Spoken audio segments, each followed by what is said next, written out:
Salve, salve galera, eu sou o PH e nesse vídeo de hoje nós vamos aprender como criar uma API REST em Python utilizando Flask e utilizando PostgreSQL. E uma API REST nada mais é do que um tipo de interface que as aplicações podem utilizar para se comunicar o lado servidor com o lado aplicação, ou seja, o lado back-end com o lado front-end, e ela pode manipular informações de uma forma mais fácil entre esses lados, entre o lado cliente e entre o lado servidor. E a forma mais fácil de você consumir esse conteúdo é olhando na timeline desse vídeo, onde eu vou deixar separado todos os pontos que nós vamos abordar nesse vídeo. Então, se você está me conhecendo agora e se você gostar desse conteúdo, considere se inscrever nesse canal, que vai me ajudar bastante a continuar produzindo esses conteúdos.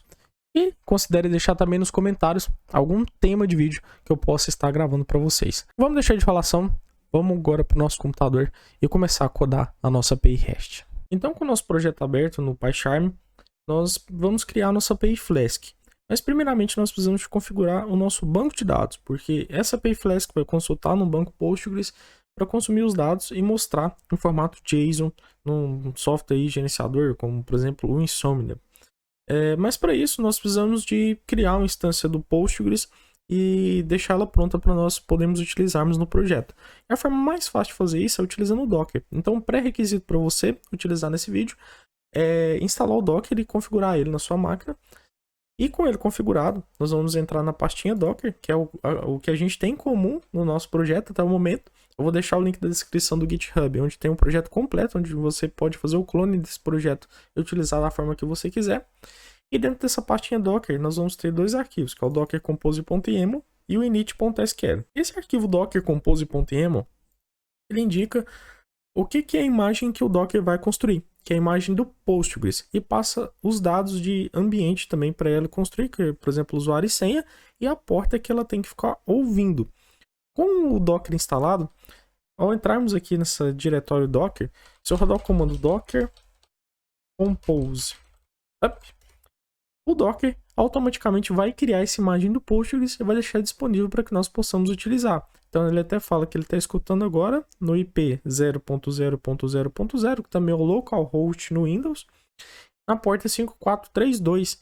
Então a gente já pode acessar um sistema gerenciado de banco de dados que tenha conexão com Postgres e fazer a conexão nesse banco e começar a manipular ele. Apenas isso. Então é bem simples utilizar o Docker para configurar qualquer tipo de imagem, não só do Postgres, mas de várias tecnologias. Então vamos abrir aqui o nosso SGBD, eu estou utilizando aqui o DataGrip. E aqui no DataGrip, em Data Source, vamos escolher PostgreSQL, mas você pode ficar à vontade para usar o SGBD da sua preferência, desde que tenha conexão com Postgres. Então o host, conforme eu já havia falado, é localhost, ele está escutando na porta 5432, o usuário é Postgres, a senha é Postgres. Como que eu sei disso? Porque está aqui no nosso arquivo docker compose.yaml, o usuário e a senha. E não tem um database. Quando não tem um database, o Postgres cria o database padrão, que também é Postgres. Então, se eu testar essa conexão, tem que dar sucesso. Ó. Já está rodando, já está escutando. Eu vou dar um apply. Ok, ele vai criar a conexão do Postgres localhost para mim e já vai abrir um console. Por quê? Porque eu não tenho nada aqui dentro dessa conexão. Não tenho nenhuma tabela. Então eu vou pegar aqui o meu script init.sql, vou copiar ele, e lá no meu SGBD eu já consigo executar esse script para criar uma tabela e popular essa tabela para que nós possamos utilizar lá no Flask. Então eu vou criar a tabela músico, criou a tabela músico, e eu vou popular essa tabela músico. Perfeito. Após rodar esse comando, se eu der um select asterisco from músicos, já vai ser possível ver os dados que existem dentro dessa tabela, que no caso são nomes de alguns artistas, o gênero e a música mais famosa. Agora eu já consigo criar uma API no Flask e consigo instanciar, criar uma conexão com Postgres e consumir esses dados. Então a parte do nosso banco de dados está configurada. Então vamos voltar agora ao PyCharm, e a única coisa que nós temos que ter cuidado ao utilizar o Docker, ainda mais se você é iniciante, se for o primeiro contato que você está tendo com o Docker, é o seguinte: caso você esteja acompanhando esse projeto e tenha reiniciado seu computador, tenha fechado o PyCharm, tenha feito alguma coisa e não está conseguindo ter conexão com o Docker, sempre se certifique de entrar nesse diretório onde tem um docker compose.yaml, e se por acaso a gente rodar esse comando docker compose down, ele vai desligar aquela instância, né? Aquela imagem do Postgre. Então, se eu vir agora no meu SGBD, ó, eu não vou conseguir ter acesso, porque ele fala que não tem localhost 5432, né? Foi negado, porque eu desliguei a imagem. E dentro do Docker, você deve ter percebido que ele apareceu vários logs aqui. Porém, para a gente não deixar esses logs aparecendo no nosso terminal, a gente pode rodar o comando docker. Dentro da pasta docker, que tem o docker compose.yaml, eu posso rodar o comando docker compose up, que é o mesmo comando que a gente rodou, que vai aparecer os logs. Só que se eu passar uma flag -d na frente, ele não vai aparecer aqueles logs. Ele vai ignorar os logs e vai apenas subir a nossa instância do Postgre. Então, se eu vir agora a instância do Postgre está funcionando, porém eu não tenho aqueles logs aqui aparecendo para a gente. Então essa também é uma dica que você pode utilizar para não ficar vendo aí os logs do Docker se os logs não for importante para você. Feito isso, vamos fechar esses arquivos e vamos agora trabalhar de fato na nossa API Flask. Eu vou dar um clear aqui no nosso terminal. E o Flask, para nós trabalharmos, ele tem um script mínimo, né? Um script mínimo viável que tem que ser construído para que a gente possa trabalhar. E qual é esse script mínimo viável? Se nós viermos no Google e pesquisar por Flask Minimal Code, nós vamos achar uma documentação aqui do Flask. E nessa documentação, a primeira coisa que ela vai mostrar é o que tem que ter minimamente nesse script. Então eu vou copiar esse esqueleto, vamos jogar aqui no nosso PyCharm, vou sobrescrever aqui, menos o main, e vamos entender o que é que está acontecendo. Então primeiramente ele está importando o Flask, né? E nós não instalamos o Flask, então nós precisamos de instalar o Flask com o nosso pipe, que é o gerenciador de pacotes do Python. Então, dentro do nosso pacote agora, dentro do nosso terminal, dentro da nossa pasta raiz do projeto, não dentro da pasta Docker, eu vou rodar o comando pipe install Flask, e ele vai fazer, o gerenciador de dependências do Python vai baixar e já vai instalar essas dependências para a gente. Então, instalei o Flask. Se eu clicar agora no nosso código, ele já deve fazer o link, ó, perfeito, e já identificou o Flask. Então, o Flask ele está sendo instanciado aqui e sendo jogado dentro de uma variável chamada app, tá? E o Flask ele precisa das rotas, né, para ele poder funcionar. Então aqui é o mínimo código possível mesmo dentro do Flask. E aqui dentro do main nós precisamos de colocar app.run. Apenas isso, o Flask já vai funcionar. Porém, quando a gente está rodando em modo developer, é interessante passar o debug como true, que ele vai habilitar o hot reload no Flask, e conforme a gente for salvando o nosso código, ele vai reiniciando automaticamente o nosso servidor e não precisa de a gente ficar dando stop e dando start nele. Então isso economiza muito tempo de desenvolvimento durante a nossa aplicação. Bom, feito isso, se eu rodar essa aplicação agora em run main, ele vai executar um servidor do Flask e vai falar que ele está rodando no localhost também, que é o IP 127.0.0.1 na porta 5000. Então, se eu copiar esse IP e jogar, por exemplo, no Insomnia da vida ou num Postman, eu já vou conseguir ver que o Flask está funcionando. Então, o verbo get, ó, ele já trouxe aqui o Hello World. Funcionou perfeitamente. Outra dica que eu vou dar para vocês aqui no Postman não, no Insomnia, por exemplo, é que ao invés da gente sempre ficar digitando 127.0.0.1, 2.5000, nós colocarmos a nossa URL base dentro de uma constante. Então, para isso, a gente pode vir aqui em No Environment, Manage Environments, e a gente pode criar uma constante aqui dentro. Então, eu vou criar aqui uma URL base, e dentro dessa URL base, vou passar o meu endereço, que é o localhost 127.0.0.1 na porta 5000. Eu dando um done, não vai refletir nada no nosso código por enquanto. Porém, se eu digitar aqui, ó, URL base, ele já vai aparecer como uma constante para mim. E se eu dar um send, eu vou ter o mesmo resultado. Então, isso aqui traz um pouco de legibilidade no código e a gente não precisa ficar digitando a nossa URL toda vez. Tranquilo? Essa é uma dica que eu dou para vocês. Perfeito. Então, o que são as rotas no Flask? As rotas são a definição, né? São o endereço para que determinada ação aconteça. E dentro de uma API REST, ela é composta por verbos. Então, se a gente vir aqui no Insomnia, a gente vai ver que tem vários verbos. Então, a gente tem o get, que é para pegar os dados de uma requisição. A gente tem o post, que é para enviar os dados. A gente tem o put, o patch, que são duas variações de atualizações, ele tem algumas diferenças entre eles, mas os dois fazem o update, o delete, que obviamente é para deletar algum dado, e etc. Porém, tem alguns professores que gostam de ensinar somente o get e o post. O get para pegar dados e o post para enviar dados. E isso não é que está errado. Só que o que é o problema disso? É que o get, tranquilo, vai pegar os dados da mesma forma. Porém, o post, você pode enviar dados com ele. Perfeito. Só que você começa a agregar complexidade na sua API REST. Porque uma rota, ela é o que vai definir, né? Uma rota, um endpoint, o que a API vai fazer. Então, por exemplo, a gente vai criar a nossa rota barra músicos. Até se eu der um barra send agora, ele não vai encontrar. Por quê? Porque essa rota ela não foi definida. Então, esse nome que a gente vai passar aqui depois da nossa URL base, que é o nosso endpoint, né? A nossa rota, que vai indicar ao Flask qual ação que ele tem que fazer. Então, por exemplo, aqui eu tenho a rota barra músicos e eu posso indicar aqui no Flask também o método, através do methods. Posso falar aqui se ele é post, se ele é get, se ele é put. E no nosso caso vai ser um get. Agora, se eu salvar o nosso servidor, já salvei, ele já restartou. Se eu der um send, ele vai achar agora a rota barra músicos.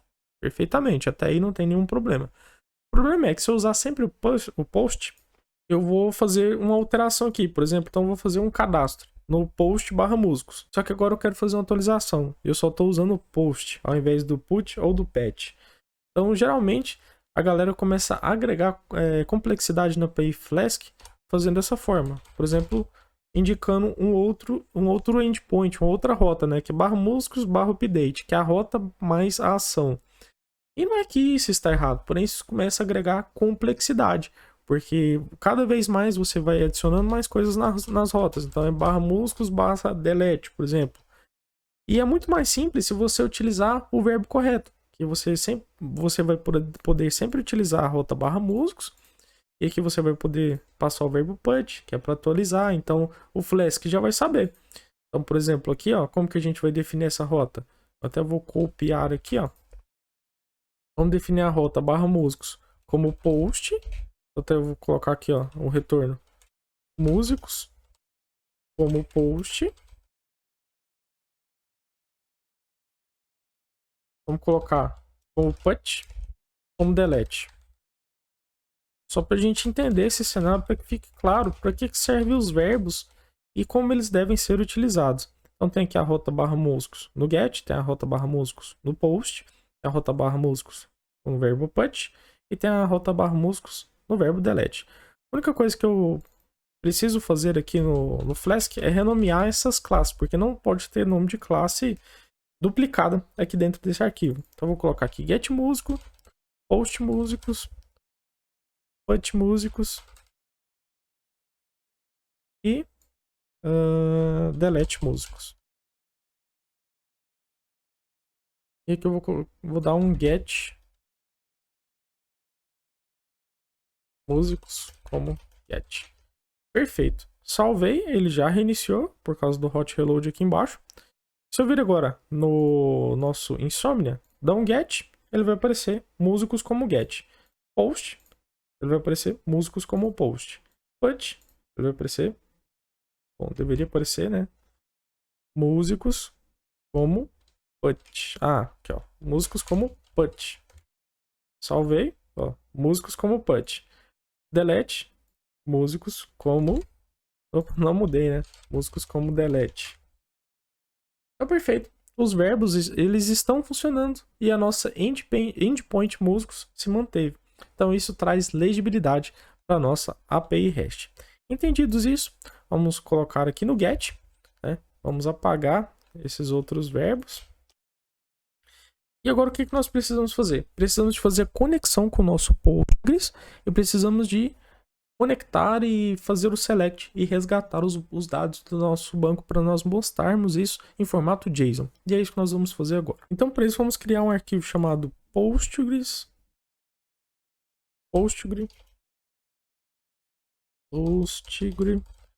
connector.py.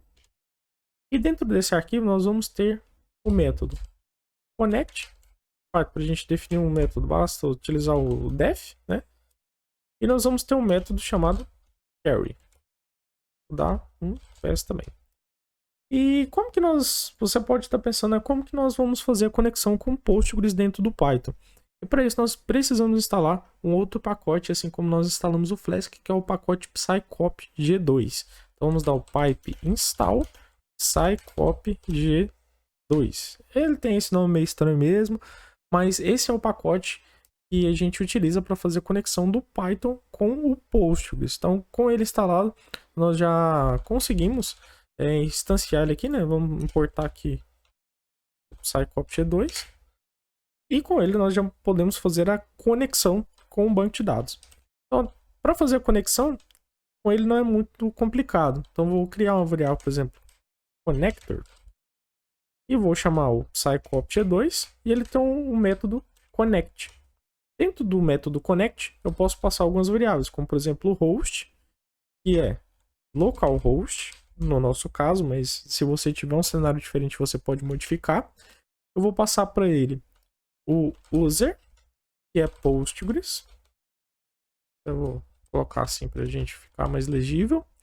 Vou passar o password, que também é Postgres.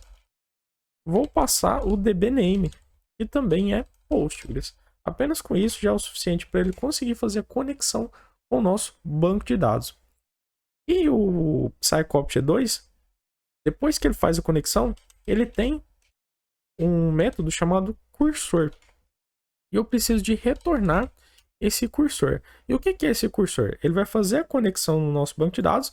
E esse cursor é como se eu fosse aqui no DataGrip e abrisse um arquivo carry console, que é uma aba nova, né, para que eu possa executar comandos SQL aqui para manipular o nosso banco de dados. Basicamente, esse cursor abre essa nova possibilidade para que nós passamos os nossos comandos SQL. Eu vou retornar esse cursor por quê? Porque dentro do método carry, eu vou ter esse cursor para que eu possa manipular os dados dentro do banco. Então, eu vou chamar aqui o connect. E agora eu posso dar um comando, por exemplo, carry, ou o comando execute, para executar um comando SQL lá dentro. Então, até vou passar aqui. Esse SQL a gente vai passar por uma variável. E ao invés de eu passar o comando diretamente aqui, por exemplo, select, ou insert into, ou create table, eu vou passar essa variável SQL aqui dentro, que ele vai executar. Tranquilo? Vou salvar isso daqui por enquanto. E aqui dentro do main, nós vamos pegar os dados lá de dentro do nosso banco de dados. Então, vou importar, né, o nosso Postgre Connector. Então, from Postgre Connector, vamos importar a variável, o método carry. E a gente já pode chamar o método carry e passar uma SQL aqui dentro. Então, por exemplo, select asterisco from músicos. É o mesmo comando que a gente rodou aqui agora há pouco, né? Então ele tem que trazer todos os músicos, todos os dados que estejam dentro da tabela músicos, sem problemas. Vamos voltar aqui no nosso método carry, que a gente já chamou ele agora na nossa rota.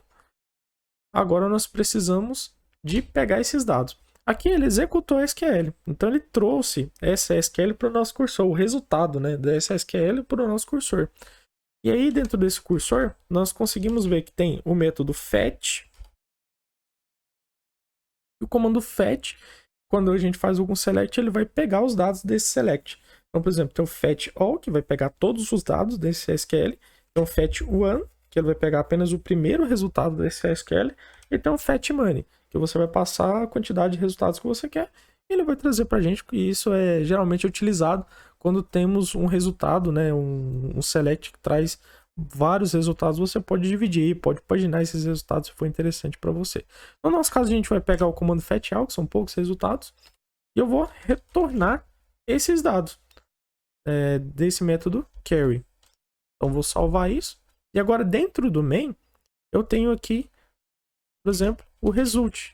O result vai pegar o que esse método carry retornar, que é todos os resultados que estão lá dentro do banco de dados. Se eu der um print no result, por exemplo, ele tem que printar no meu console todos esses resultados, tá?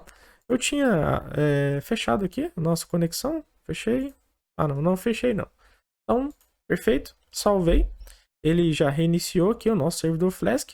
E agora, para mim chamar esse resultado, eu tenho que chamar o meu endpoint, né? Barra músicos, no verbo get. Ele vai chamar o banco de dados, vai selecionar todos os músicos e vai printar aqui nos resultados. Então, vamos fazer isso. Então, aqui dentro do Insomnia, no verbo get, vou chamar o barra músicos. Ó, ele até printou músicos como get, por quê? Porque esse é o meu retorno aqui dentro. Ó, eu retornei músicos como get, porém ele já printou para mim todos os resultados que estão lá dentro do banco de dados. Então eu já tenho os resultados do meu banco aqui dentro do Flask, dentro do Python, para que a gente possa trabalhar. E agora, de alguma forma, eu tenho que retornar esses resultados como um arquivo JSON. E como que eu faço isso?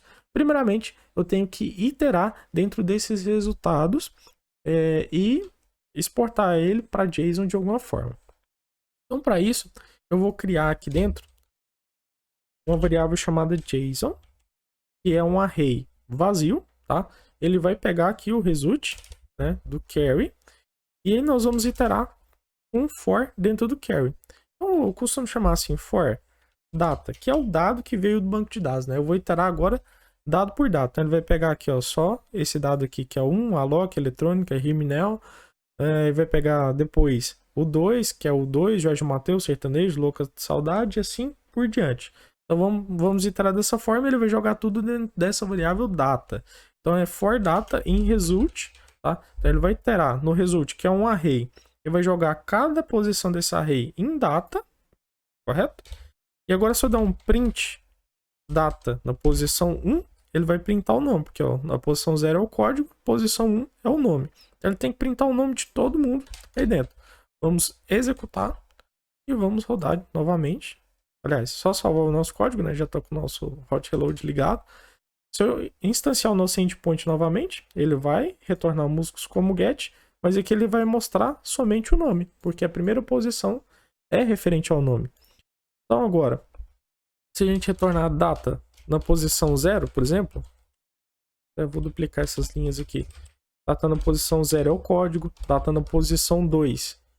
Então, data na posição 0 é o ID, data na posição 1 é o nome, data na posição 2 é o gênero musical e data na posição 3 é a música mais famosa. Se eu printar de acordo com os índices que está dentro de cada linha do result que eu atribuí dentro da variável data, ele vai mostrar os dados separadamente. Então, posso salvar. Ao chamar o meu endpoint barra músicos, ele vai mostrar aqui, ó. Então, alloc, eletrônica, Riminel. 2, Jorge Mateus, sertanejo, louca de saudade. 3, Guns N' Roses, hard rock, Sweet Child of Mine. 4, System of a Down, rock, Chop Suey. Perfeito, então eu já consegui pegar os dados aqui dentro do nosso for. Correto? Agora, eu posso dar um JSON, que é a nossa variável que eu criei aqui, nossa lista, e dar um método append. E dentro desse método append, ele vai adicionar os dados dentro da nossa lista. E para isso eu já posso adicionar aqui dentro um arquivo no formato, como se fosse um formato JSON, né? E esse formato JSON é o formato JavaScript Object Notation. E o que é esse formato? É um formato que foi desenvolvido para padronizar a transferência de informações através da web. Então a gente tem, ó, formato JSON, né? Se eu procurar aqui no Google, por exemplo, o que é esse formato JSON, né?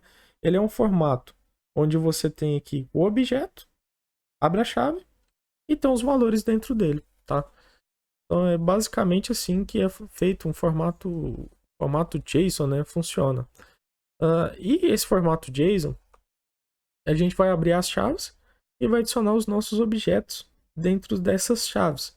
Vamos fazer isso dentro do Python. Então a gente tem aqui o JSON.append, que ele vai sempre adicionar no final dessa lista, é isso que esse método append faz. E a posição data na posição 0, ela é referente ao código. Então, JSON, a gente tem que identificar o que é o objeto e passar o dado, que é o data na posição 0. Com vírgula, a gente vai para o próximo dado, que é o nome. Então, é o data na posição 1. A gente vai com vírgula novamente. Eu não estou lembrando de cabeça, então vamos olhar aqui no nosso banco de dados. O data na posição 2 é o gênero musical e o data na posição 3 é a música mais famosa. Então, gênero musical é o data na posição 2. E a música mais famosa é o data na posição 3. Aqui tá dando erro porque tem que dar uma vírgula sempre para adicionar um novo registro, né? Somente no último que não tem vírgula. Então vou apagar isso daqui. E a gente adicionou isso na nossa lista JSON. Perfeito. Se eu executar isso aqui novamente, só salvei, eu vou executar no Insomnia, ele vai chamar e vai jogar dentro do JSON. Só que não vai acontecer nada. Por quê? Porque esse JSON, eu não printei ele, ou eu não retornei ele, né? E como eu quero retornar um arquivo JSON pro Insomnia, por exemplo, aqui dentro do Flask nós podemos instanciar um arquivo chamado JSONify. E esse JSONify ele já vai converter todo esse objeto para JSON e retornar para a gente. Então, eu já tenho a nossa lista com os arquivos JSON aqui dentro. Então, eu posso retornar o JSONify. E dentro desse JSONify, nós vamos passar a nossa lista que foi criada aqui, que eu chamei de JSON. Vamos salvar isso. E agora vamos chamar o nosso endpoint lá no Insomnia para ver o que acontece. Ó, já retornou um arquivo JSON. Ele foi criado e aquele arquivo JSONify pegou essa lista e converteu de fato para um arquivo JSON. Então aqui está o abre e fecha, aqui está as nossas chaves e aqui está o identificador e os dados de cada um dos itens que nós temos lá no nosso banco de dados. Então, perfeitamente, a gente já conseguiu criar uma API Flask, já conseguiu conectar no banco Postgres e já conseguiu consumir esses dados vindos desse banco. E agora, como nós conseguimos listar esses dados vindo do Postgres, você pode estar se perguntando, beleza, consegui listar, mas agora como que eu faço para adicionar um dado, né? E aqui no nosso Postgre Connector, nós passamos o nosso SQL, né? Então, é select asterisco from músicos e ele retornou. Se eu passar um insert, por exemplo, a gente pode inserir esses dados dentro do Postgres. Então vamos fazer isso agora. Vamos criar uma nova rota, um novo endpoint, para que a gente possa executar o comando de insert. Então até vou duplicar essa rota aqui. E para fazer a inserção, eu só vou mudar apenas o verbo, né? Então eu vou passar o verbo post. Tudo bem? E dentro desse verbo post, né? Vou colocar aqui, né? Post músicos. Perfeito. Dentro desse verbo post, o que eu preciso receber? Eu preciso de receber alguns dados e esses dados deverão ser passados pela API, né? Em formato JSON. E como que funciona isso? Por exemplo, eu vou adicionar... Então eu vou retornar aqui. Vou retornar nada por enquanto. Só para ele parar de dar erro. Então aqui dentro do meu Insomnia, eu tenho essa request é get músicos, né? Vou renomear ela. E eu vou adicionar uma nova request, que é agora o verbo post, que é add músicos. E se a gente olhar lá dentro do nosso banco de dados, a gente tem vários dados que tem que ser alimentados aqui. Então, por exemplo, o nome do artista, o gênero e a música mais famosa. E de onde que está vindo esses dados, né? Esses dados têm que ser passados pela nossa API REST. Então, nós podemos utilizar aqui a URL base, o nosso endpoint vai chamar músicos, e aqui dentro do Insomnia, por exemplo, a gente pode clicar em body e colocar em JSON. E a gente pode passar esses dados em formato JSON para que ele insira no nosso banco de dados. Então, como que isso acontece? Por exemplo, eu tenho aqui o nome, né, que é o nome do artista, vamos colocar o mesmo nome aqui do banco de dados para a gente não ter erro. Então, eu vou adicionar um artista agora, por exemplo... Chitãozinho e Chororó. O gênero musical, então, o gênero musical desse artista, ele é sertanejo. E a música mais famosa é Evidências. Então, se eu executar agora esse post, ele vai dar um erro interno porque eu retornei none, né? Então ele não está retornando uma resposta válida. Se eu vir aqui no Flask e colocar para ele retornar post funcionando, eu salvar, executar esse método post, ele vai retornar post funcionando. Ok. Só que eu enviei esses dados em formato JSON. E agora como que eu faço para pegar esses dados lá dentro do Flask? Dentro do Flask nós conseguimos importar o request. E esse request ele vai pegar dados da nossa requisição. Então eu vou criar aqui uma variável data que vai receber o request.getJSON. Eu passei os dados como JSON. Então agora eu consigo pegar, por exemplo, o nome através do data.getNome. Eu consigo pegar a música mais famosa através do data.get música mais famosa. E eu consigo pegar o gênero musical através do gênero musical. Perfeito. Vamos ver se isso está funcionando. Eu vou dar um print em cada uma dessas variáveis, né? Então vou dar um print no nome, vou dar um print no gênero musical, eu vou dar um print na música mais famosa. Vamos ver se isso aí está funcionando de fato. Então, esses dados que eu estou passando aqui dentro é o identificador que eu passei no meu arquivo JSON aqui dentro do Insomnia. Então, nome, gênero musical e música mais famosa. Se eu der um send, ele retornou que o post está funcionando, que é realmente o que eu retorno aqui dentro do Flask. E ele já printou aqui para mim, ó, o nome do artista, que é Chitãozinho Chororó, o dado, né, que é o gênero musical, e a música mais famosa. Então, perfeito. Agora eu tenho que dar um jeito de inserir isso dentro do banco de dados. Então, eu já consegui pegar lá do meu Insomnia, jogar aqui dentro do Python, e agora eu tenho que dar um jeito de pegar isso dentro do Python e jogar isso dentro do nosso PostGrid. E para isso nós vamos ter que voltar no nosso método, no nosso conector aqui do PostGrid Connector. Eu vou ter que criar um outro método, que é o método execute. Ele vai receber um SQL também. E por que você pode estar pensando assim, por que você não vai usar o método carry, né? Porque o método carry, ele retorna o cursor.fetchAll. Então ele pega todos os resultados que veio do banco de dados. Só que agora para nós adicionarmos um novo dado, a gente tem que executar esse comando dentro do banco de dados para adicionar. A gente não quer pegar, a gente quer inserir. Então o comando que o cursor vai ter que dar é diferente. Então aqui nós vamos ter que pedir a conexão com o banco de dados novamente. Perfeito. A gente vai dar um cursor.execute SQL da mesma forma. Então até aqui os métodos são iguais, só que aqui a gente vai ter que dar um cursor.commit. Cursor.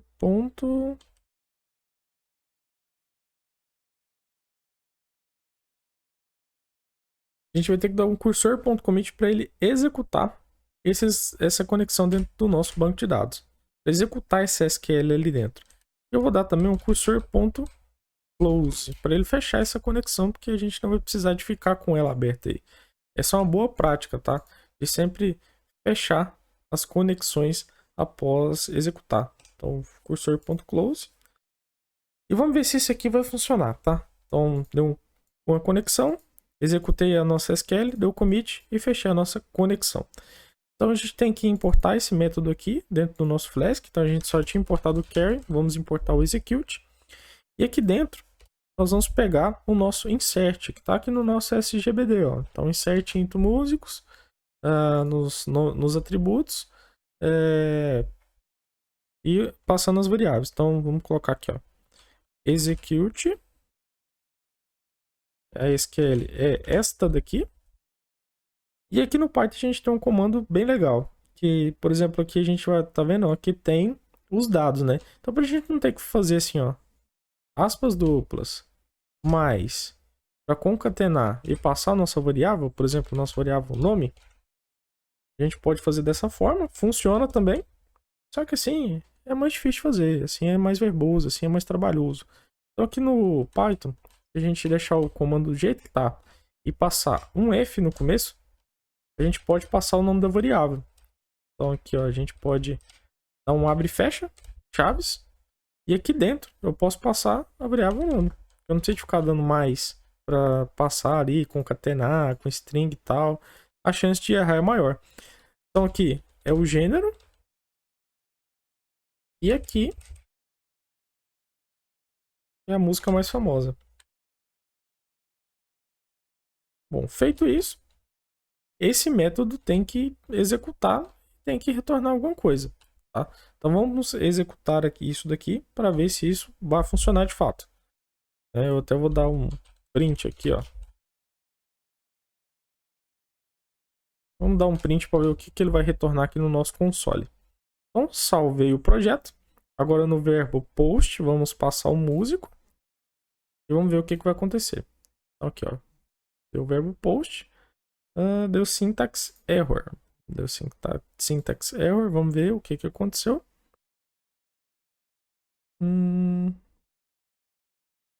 Aqui ele passou diretamente sem ter as aspas, né? Então aqui, ó, a gente tem que ter as aspas dentro da nossa SQL. Se não tiver as aspas, ele não considera como string e ele fala que tá errado. Isso é um erro da nossa SQL, não é do nosso código em Python. Vamos no Insomnia novamente, vamos executar.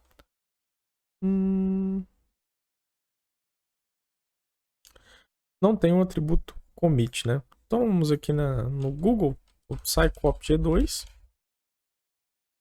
Vamos ver o que faz para dar o commit. Aqui ele dá um fetch one. Aqui ele dá um insert into. Certo?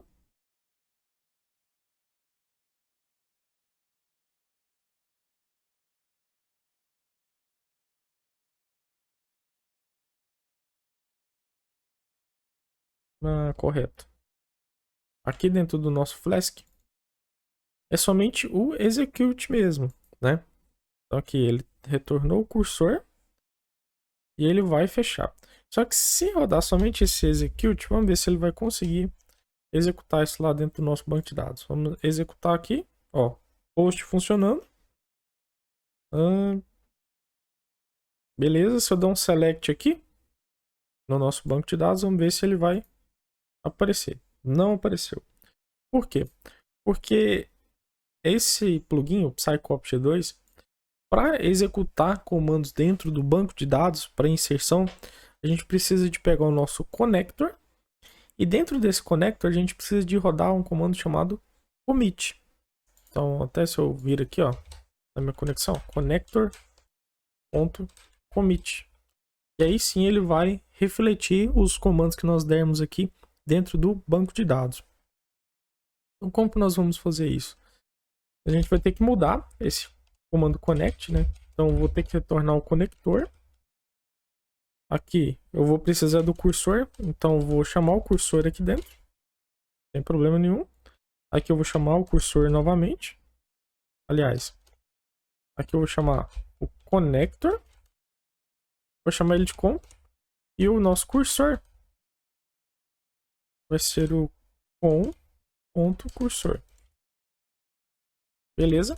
E no final eu vou ter que dar um com.commit. Agora sim ele deve funcionar e deve refletir os dados lá dentro do nosso banco de dados. Então venho aqui na nossa API, dou um send, ó, post funcionando. Vamos rodar um select agora e ver se o dado foi inserido. O dado foi inserido com sucesso aqui dentro do nosso banco de dados. E agora, nossa API Flask, né? A nossa API aqui, nós podemos passar qualquer tipo de dado agora, qualquer tipo de artista que vai ser adicionado dentro do nosso banco. Então, por exemplo, vamos passar aqui Cristiano Araújo. Ele é sertanejo. A música mais famosa dele, sei lá. Cadastrou. Se eu dar aqui um select, ó, a música já refletiu. Eu venho aqui passar o Gustavo Lima. Ele é sertanejo e a música é... também não sei. Executei. Eu der aqui um refletir aqui no Sumner.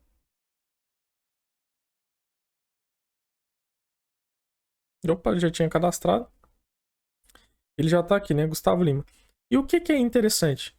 E se eu vim aqui agora no meu verbo músico, get músicos, antes ele estava retornando somente aqueles que eu tinha dado a carga no sistema. Agora, se eu clicar novamente, ele já vai retornar todos. Por quê? Porque ele já vai consultar no banco de dados e já vai trazer esses dados na API REST. Então, um método, né, uma ação que eu faço aqui, ela acaba se integrando com as demais por causa do banco de dados. E agora, para a gente terminar o nosso CRUD, para deixar ele completo, nós precisamos de desenvolver o nosso update e o nosso delete. Então, para fazer o delete, né, na verdade, a gente vai deletar from músicos, né, SQL, vamos desenvolver essa SQL, onde o nome foi igual, por exemplo, a Gustavo Lima. É o nome do artista. Então, se eu executar isso, ele executou. Se eu dar um select, Gustavo Lima caiu fora. Então, o nosso delete está pronto. E o nosso update vai ficar update músicos set. Aqui dentro do set, nós vamos colocar nossas variáveis. Então, eu vou colocar que o nome recebe. Agora vai virar Zezé de Camargo. Gênero musical vai continuar sendo sertanejão. E a música mais famosa é a música do Zezé.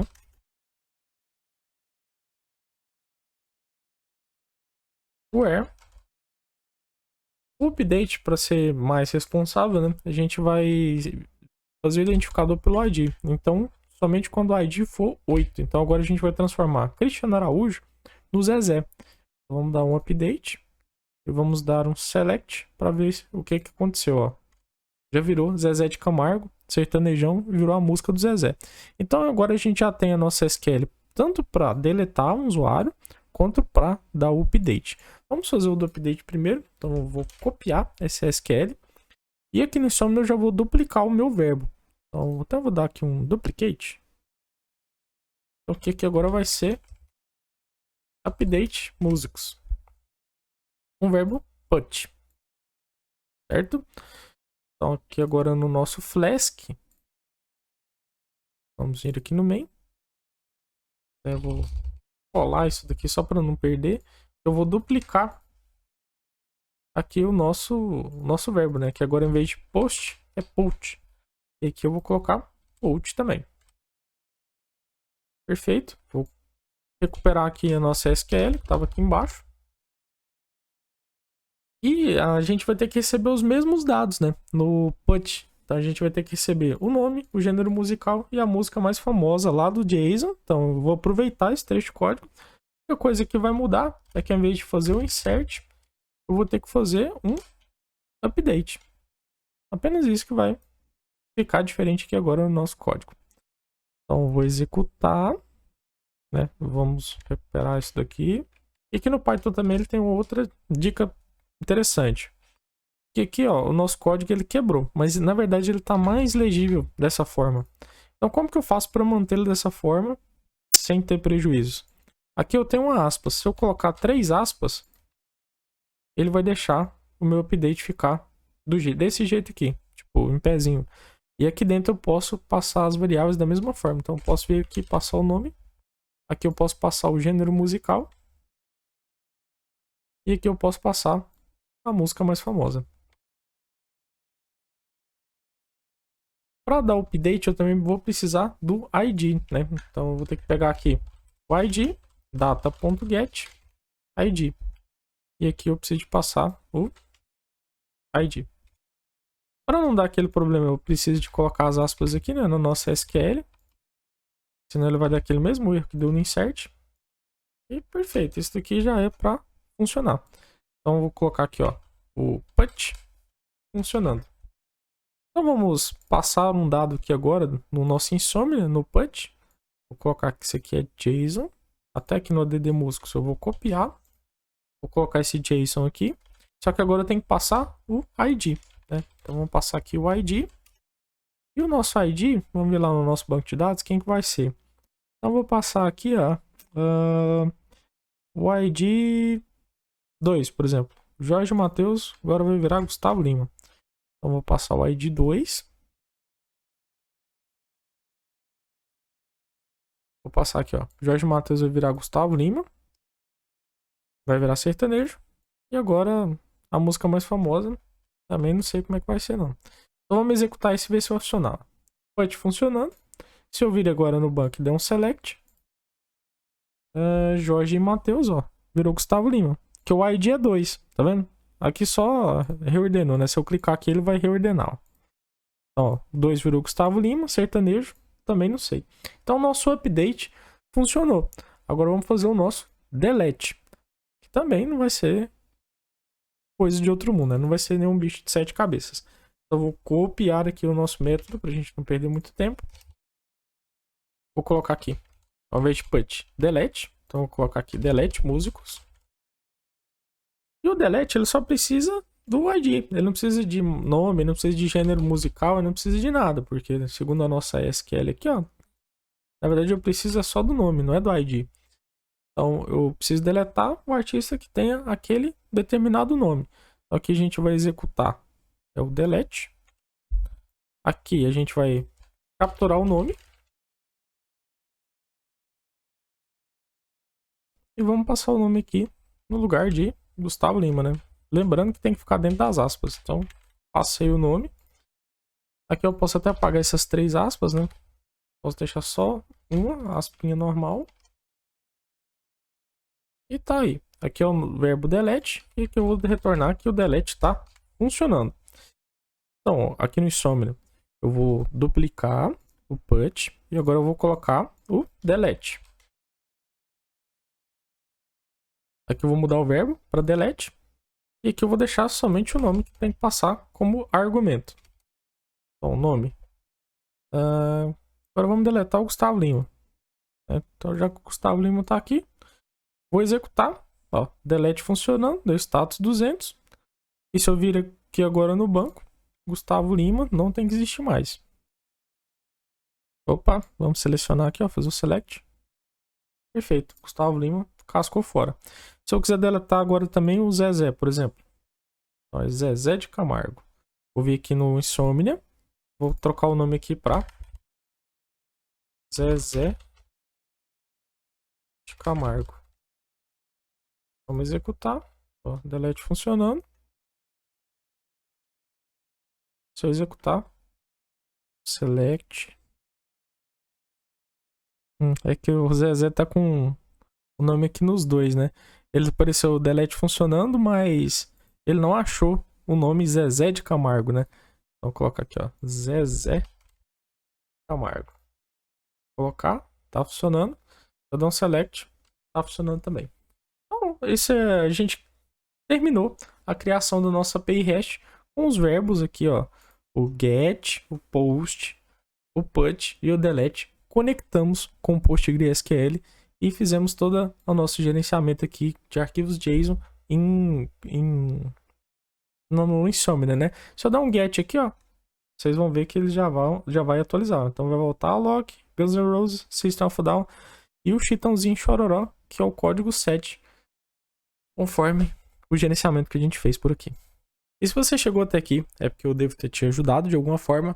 E eu gostaria de fazer um pedido super especial para você. O primeiro pedido que eu quero fazer para você é que você deixe nos comentários sugestões de vídeos que eu possa estar produzindo para estar ajudando vocês sobre esse tema, sobre back-end, sobre Python, sobre Selenium, sobre web scraping. Eu gostaria de estar escutando vocês e estar produzindo sempre conteúdos com maior qualidade. E se você gostou muito desse tipo de conteúdo, que você compartilhe com seus amigos que tenham interesse nesse tipo de assunto sobre conteúdos de programação sobre back-end em Python. Eu espero que eu tenha conseguido te ajudar e eu te vejo num próximo vídeo. Até mais!